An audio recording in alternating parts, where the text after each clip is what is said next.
Call the meeting to order of the Jackson County Commission, October 23rd, 2017. Ms. Johnson, would you do a roll call for us, please? District 1, Tim Guffey. Present.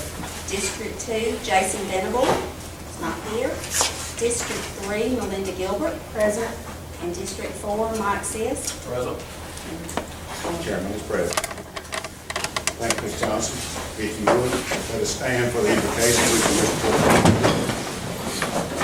Bow together, please. Lord God, our Father, we're blessed to be here. We're blessed to live in this wonderful county, in this wonderful country. It's the best one on this earth. We're so thankful for these blessings. We pray that you'll be with our men and women in the armed services, that you'll protect them as they serve the country, and we pray that you'll be with their families as they're away from them. We pray you'll be with these commissioners as they deliberate on matters involving the county and do what's best for the people of the county and Jackson County. We're thankful for all our blessings. We pray you watch over us, guide us and save us. In Christ's name we pray. Amen. Amen. Mr. Sis, you ready to the pledge, please? I pledge allegiance to the flag of the United States of America, and to the republic for which it stands, one nation, under God, indivisible, with liberty and justice for all.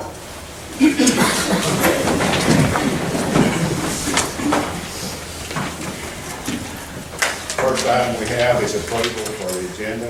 Is any changes need to be made before proceeding? Mr. Chairman, I'd like to request that we move number 6 to the next meeting, next work session, please.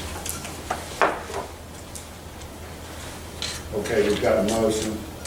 We have a motion to move this to the work session. Okay, we have a motion, we have a second. All in favor say aye. All opposed say no. Okay, is any other changes need to be made to the agenda? Mr. Chairman, I ask we move number 4 to the next work session. Okay, we've had a motion to move number 4 to the next work session. Do we have a second? We have a second. Anyone opposed? All in favor say aye. All opposed say no.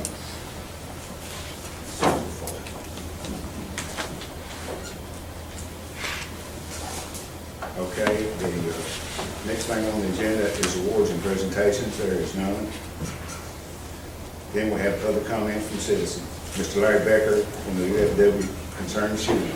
Mr. Becker. Yes, sir. My name is Larry Becker, and I'm a member of the VFW, Scottsboro Post 6073. The post owns 6 to 8 acres of property that is, I'm told, across the street from where Marvin's Lumber used to be. Right after you go over the railroad tracks, across the bridge, turn left on them. As you're going south, turn left, and there's a driveway there. That driveway forks. If you go to the right, it goes up to Brian Best's house. To the left, it goes through a gate, kind of parallels a little pasture, goes through a wooded area, and then opens up on the right-hand side to the VFW property. VFW is intended to make that a shooting range for several years ago when we started the Memorial Park initiative. That took all of our resources, and so when I got that going, and so we're at the point to where we want to try to move on with the range. 2 years ago, we were able to get somebody in there and basically with a bulldozer just kind of level smooth out the left-hand side of that, about half of it. What we're in need of, and we're asking the commission to consider helping us with that, is a bulldozer to go down there for, I don't know, 3 or 4 hours and basically level. When I say level, I'm not talking about going there and making it flat. I'm talking about just making it so that we can get lawnmowers in there and keep it cut and what have you. There's a big mountain up behind it. You can't even see it because of the kudzu. But we get a lot of water runoff on there. It comes onto a bench and then down to the lower part of that range. We'd like at the same time to cut a ditch, drainage ditch across just under that front of that bunch and then back down to where it would drain off into the creek, probably about 50 yards on down on our property.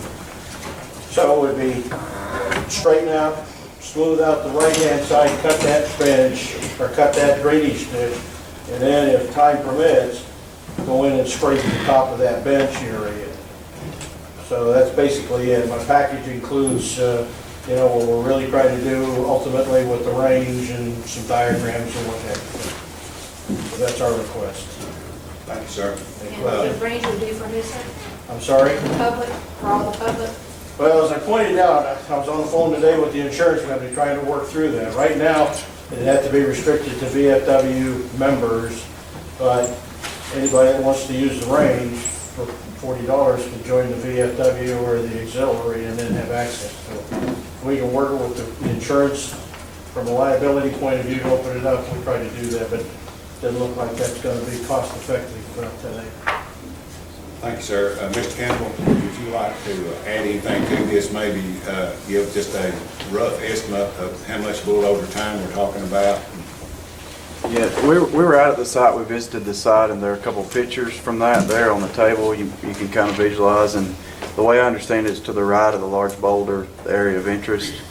And depending on the depth of dirt work, you know, we would have to work with Mr. Becker and see what level of dirt work we're talking about. But walking the terrain and looking at filling in some of that, we estimated 3 to 5 days just walking, but we could be different on scope of what it would take to do the work.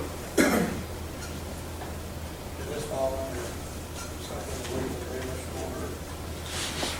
order? So long, since the VFW Post is a private organization, even though it is a 501c3 organization, the commission will have to determine that it would promote the public interest for this to occur, since it's on private property. We'll have to take a look at that before we also. Understand. Any more discussion concerning it? Well, if there's no opposition to this, I'd like to move this to the next work session. The next public comment from citizens we have is Mr. Gary Morgan. Thank you, Mr. Ashford. Ladies and gentlemen, commissioners, before you, I gave you 2 packets and a sheet of paper. The first is a cancer death rate map for Jackson County. You'll notice up in that, in the upper right-hand corner, Jackson County is in red, which indicates that there is a high level of cancer in our county. Also, you have another packet here, which is the state cancer profiles. And in this state cancer profiles, this is the document here, this outlines, is what I've done. I went through all the cancer sites and outlined it and pulled out the ones that pertain particularly to Jackson County, which would place them into the red category. In other words, elevated cancer rates in this county. In that one, you'll notice that all cancers, particularly females, are elevated. And on that sheet, the males are also number 11. But as you browse through this, there's one particular point that I've noticed, and this goes to community health. All of this is relevant to community health.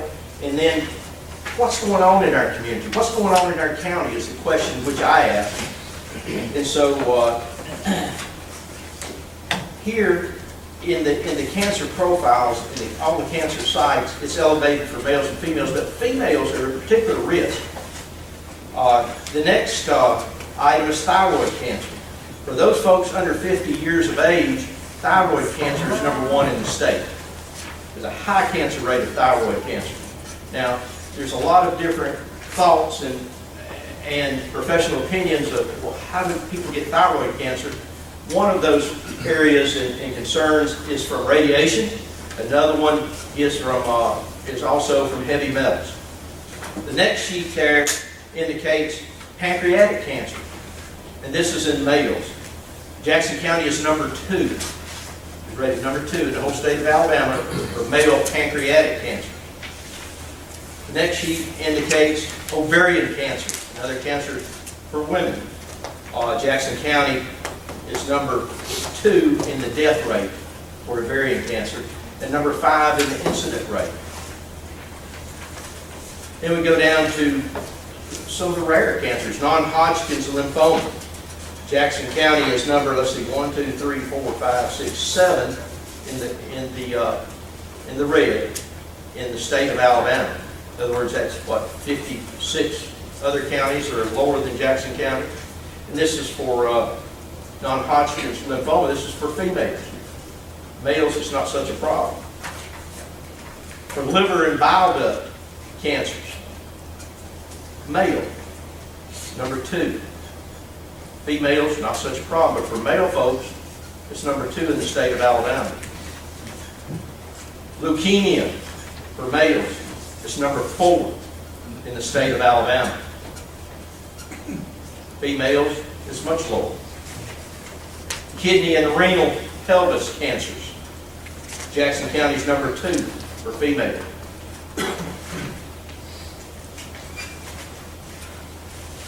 Colon and rectal cancer, both sexes. It's, I believe it's about number 7 for females for both sexes. Females are number 3 in the state.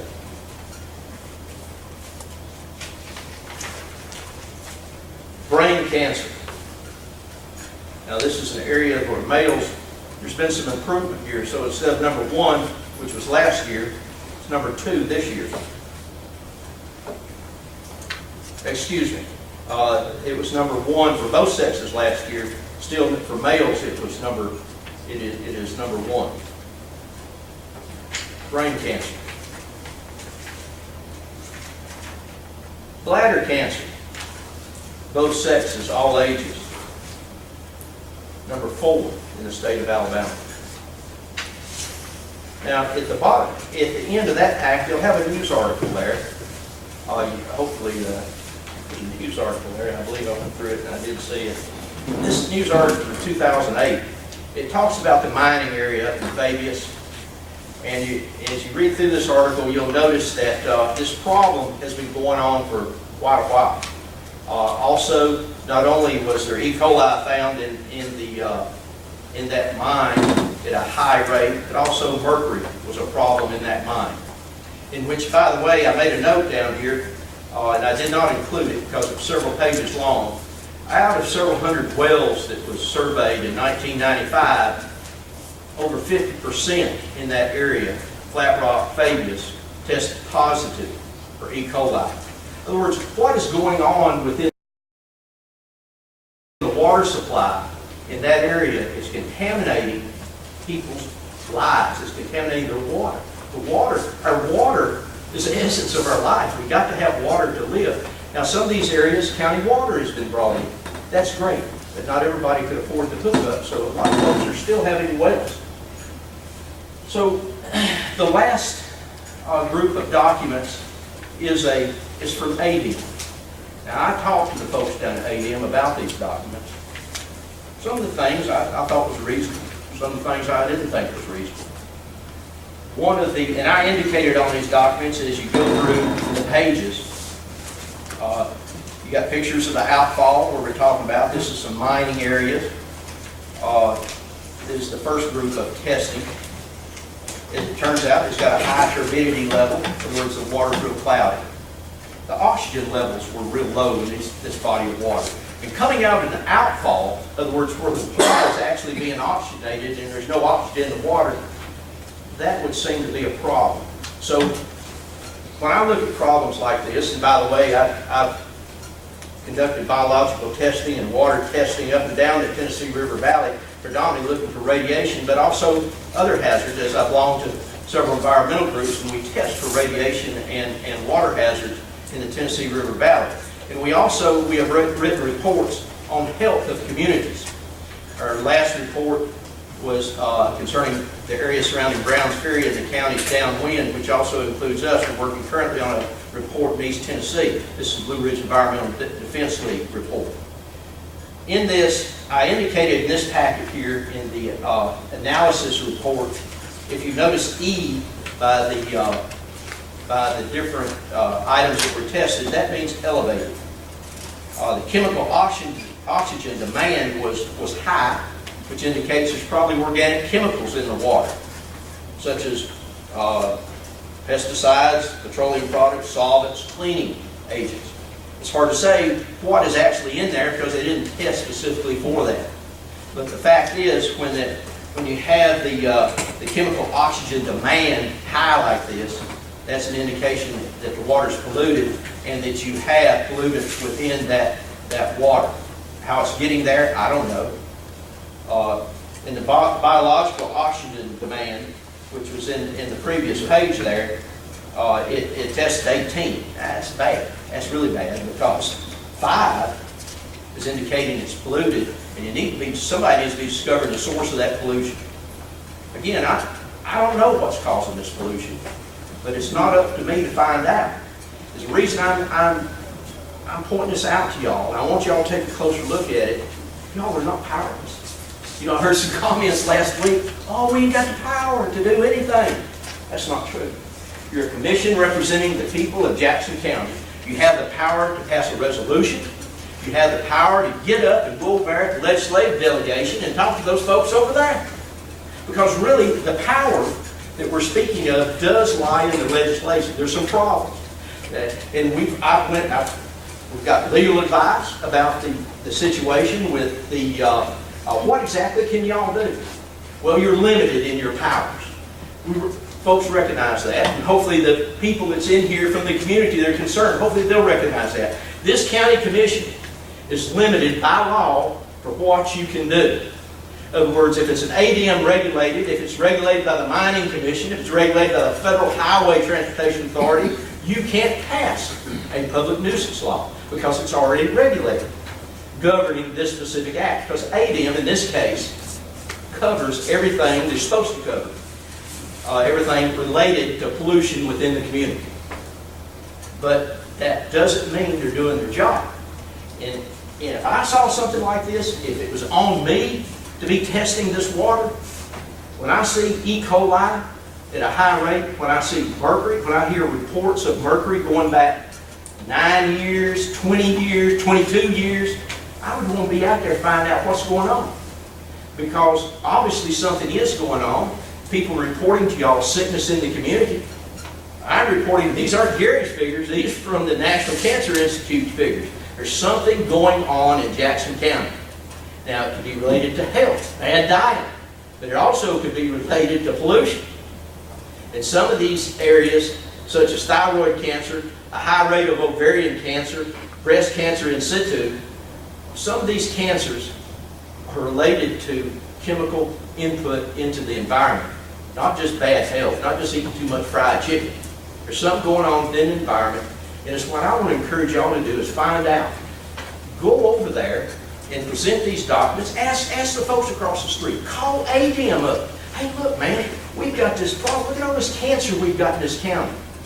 You've got, in just this report, one report, you've got a mine up here, the outfall, that mine has been reclaimed, and biosolids which has been placed on the earth surrounding that.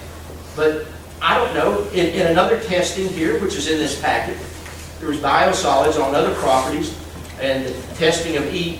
coli in Hope Creek did not show such a high increase. But something's going on in that mine. Something's going on in the other mines. It's been reported for numerous number of years, and somebody's got to do something about it. But to say y'all are powerless, no sir, no ma'am. Y'all are not powerless because you are our elected representatives. You can go right over there. Talk to those people. This gentleman, this commissioner right here said, hey, let's farmers, we ought to be working together. That's exactly right. Ought to be working together. If there's a problem in the biosolids, or if there's not a problem, let's find out what's going on. Because something's going on up on that mountain. The National Cancer Institute, CDC, has said, hey, Jackson County, you've got a high cancer rate.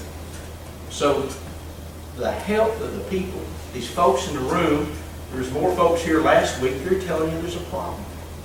They're telling you there's a problem. Let's show some concern. I'll help you in any way I can. I know there's other people in this community that'll help you any way we can. That's what I would suggest to you is go up to the community. Have a structured campaign to find out what the problems are. A structured problem solving. You know, I know Mr. Guffey's concerned, I know Mr. Sisk, I know Ms. Gilbert. All of y'all, and Mr. Ashby, I know all of y'all are concerned about this. So what can we do to find out? That's what I'm saying. There is something you can do. You put pressure on ADM to test more frequently what they're testing. The second thing is go to the community and let's have some structured problem solving. identify the problems, come up with some solutions, find out exactly where these problems are occurring. It may not be on Majestic Farms. There may be something else. Majestic Farms may be contributing to it. We don't really know until you get up there and do concerted surveys, in-depth surveys, and monitor the water like it's supposed to be monitored. And I'm telling you, ADM ain't doing it. So thank you for your time. I appreciate it. If you got any questions, I'll be glad to answer any questions. I do have one question. Yes. Your information that you got about Jackson County, in your research, can you break that down by zip code by chance? We can't. They don't That's, have it. what you have right here is all that I have. Now, you would think that the Alabama State Department of Health, because of all the different input that comes in, but you got to remember that they would have it, but there's only one hospital here in Jackson County.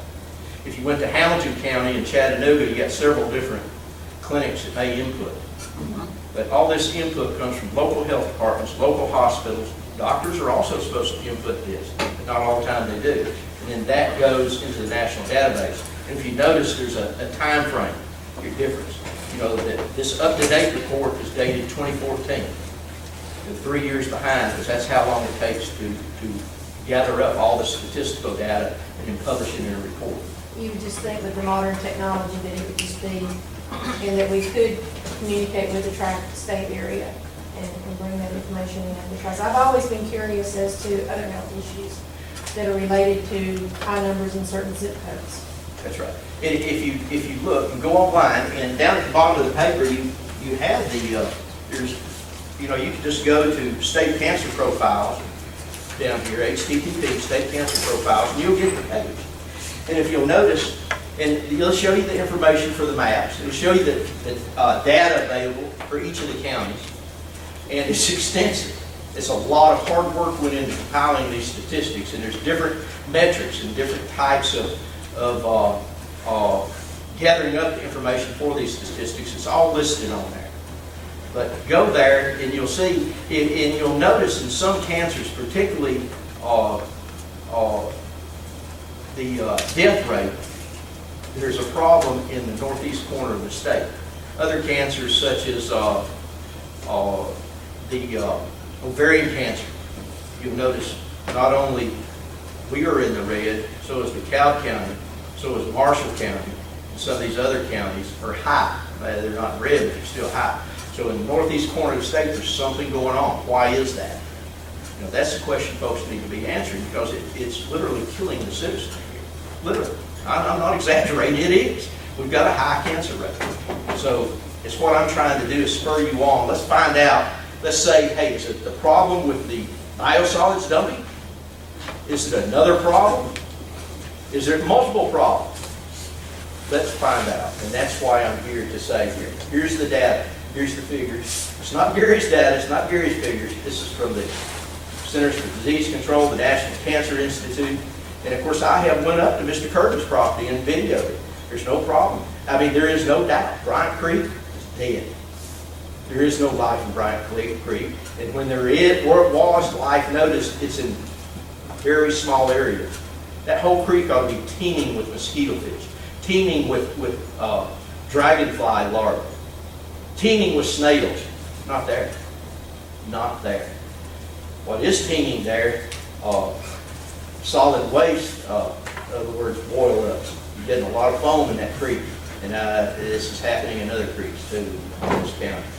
So there's a problem. Let's find out what the problem is. Let's address it. The way to do is put pressure on AD. Let's put pressure on these folks across the street over here. Because we want to know. We elect them too. They're part of this too. Y'all are our representatives for the people of this county. Please never say you're powerless. Please. Not. You got that. We gave it to you. Now, how you carry it forward, that's up to y'all. Thank you for your time. Any other questions? I do, before Yes. I make any comments on what you said. I don't think anybody here thinks we're powerless. I know I had a couple of questions asking me if we could pass some kind of law. And that's the reason I made the statement I did, that we can't supersede what ADM had already. So that's why that was there. As far as legislators, I'm trying to work on a community meeting right now. It'll be in the next 2 to 3 weeks, depending on their schedule, to try to get out to Rosalie area so people can kind of come from all around and speak their mind, and we can get this, hopefully something going. So that was just my couple comments that, on what you had said. Appreciate you coming out, though. Well, you know, I'm gonna speak up. If I see something I think is problematic, I have no problem standing up here and telling you about it. Oh, yeah, I just want to, I 10 years. mean, I don't think nobody thinks we're powerless, I just want to make, I mean, we just want to make sure it's clear, we couldn't create a law sitting here, you know, to ban something that AM had already, Right. you know. I think my words were, we have no authority. I mean, yes, we can influence, yes, we can do this, we can do that, we have no authority to change the law. But we are willing to listen. Anytime you feel you got some kind of issues, that's our thing. We gotta sit right here and listen. And like Gary said, we need to carry it further. These numbers right here was back 210, 214. I said before, I live in Pine Rock Valley. There was 3 this past year of pancreatic cancer over right there in my area. There is an issue. When you look up there on that chart, you look over there and you see Jackson County in the red, and you see all these numbers where you just quoted up toward the top. Something needs to be addressed. Thank you, Ms. Morgan. Thank you, sir. Next person we have that signed up for public comment is Julie Sands. That's me. How y'all doing? Good, thank you. We actually just wanted to take a few minutes of your time and introduce ourselves and let you know how we're making a difference in the city and county and how we're bettering Scottsboro and saving the taxpayers some money too in the long run. Earlier this year, a group of us concerned citizens got together and saw a need to form Spay and Neuter Jackson County. This was a badly needed program for the area. Heather Carlin, who's on her way, she's one of the animal control officers, and she saw the firsthand the animal neglect and dumping of unwanted animals and the unnecessary euthanizing of dogs and cats every week. You can just take the time sometime and go to your shelter and see what's going on. There's stray animals everywhere that are dumped. We've seen, I've seen the people at Walmart giving away the free cats and dogs that no one would help them get their pet fixed or things like that. But we plan on eliminating or greatly reducing this for the community. So far this year, just us, few people have neutered over 200 animals, which with several unwanted litters could have easily created 4,000 or 5,000 unwanted animals in our county alone. So in the long run, we plan on having less animal control calls, less euthanizing, more adoptions at the shelter, and things of that going on. We basically, like I said, just wanted to come up here and introduce ourselves and let you know what we're doing, and we're here. We just started.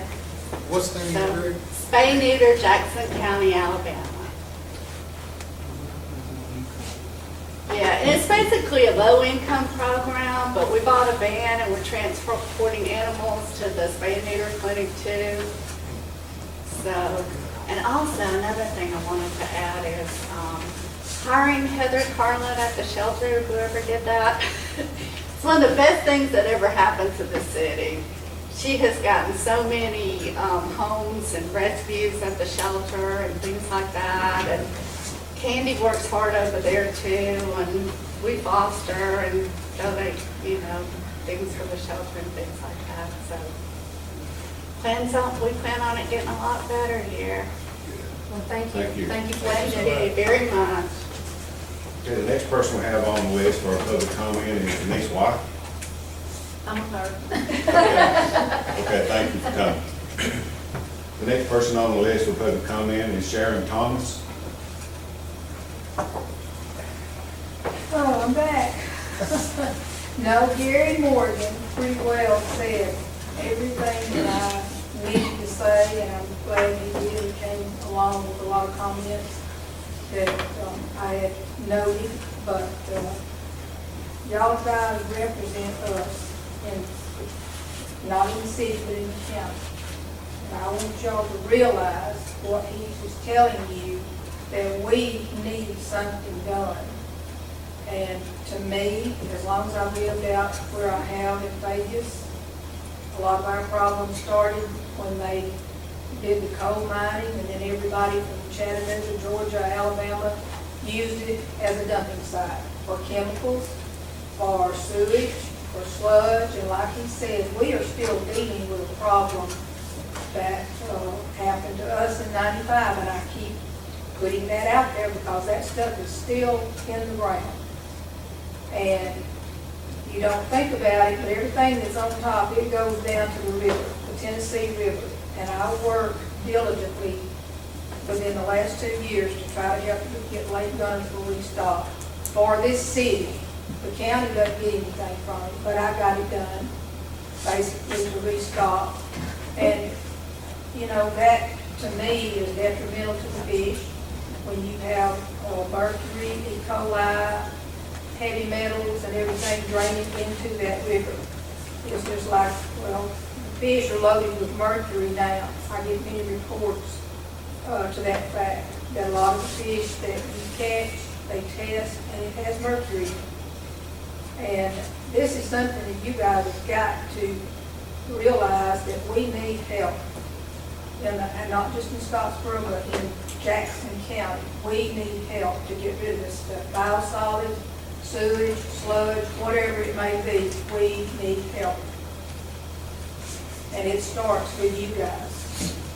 But like I said again, Gary, he said pretty much what I was gonna say, so he just saved me a lot of time. So just do what you can, and please, I will try to keep in touch with Tim, and you guys can see what you can do, because we need something done in the county. Bad. Thank you. Thank you, Ms. Tommy. Okay, the next thing on the agenda is old business. We don't have any old business at this time. We'll move forward with new business. First item is motion to amend the current county administrator to include accruing annual leave. We have an amendment that's drawn up by Mr. Porter in hand here, ready for signature by the administrator and myself. Do we have a motion to go forward with this? Make a motion. We have a motion, do we have a second? Second. Any discussion? All in favor say aye. All opposed say no. The second thing that we have is a motion to approve the department head's recommendation for a vacant bus driver's position with council on aging. Do we have a motion to approve the department head's recommendation for the vacant bus driver position with council on aging? I'll make a motion to approve it. We have a motion, do we have a second? We have a motion and a second. Is there any discussion? All in favor say aye. All opposed say no. Next thing we have is a motion to approve the updated job description for the MA director. And you should have that in your packet.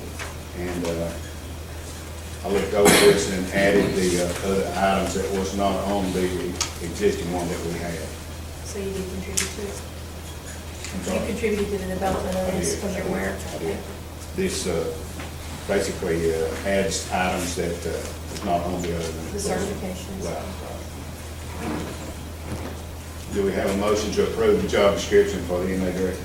Make that motion. We have a motion, we have a second. Any discussion? I'd like to add some discussion there, if you would. Do we want to go forward with the job posting now that we have an updated description? You want to add that to the motion? I would like to add that to the motion. Second. We have a motion and a second. All in favor, say aye. Aye. All opposed, say no. Okay, number 4 on the item is one that we were going to table Yes, sir. to the next work session.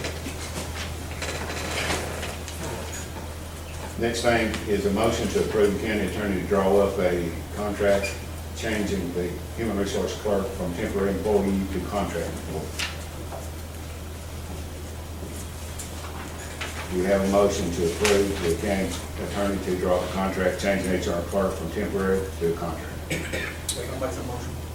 have a motion, have a second? Have a motion and a second, any discussion? No discussion, all in favor say aye. All opposed say no. Number 6 is the item that Mr. Campbell talked about, that we're gonna table this until the next work session. This concludes all the items on the agenda.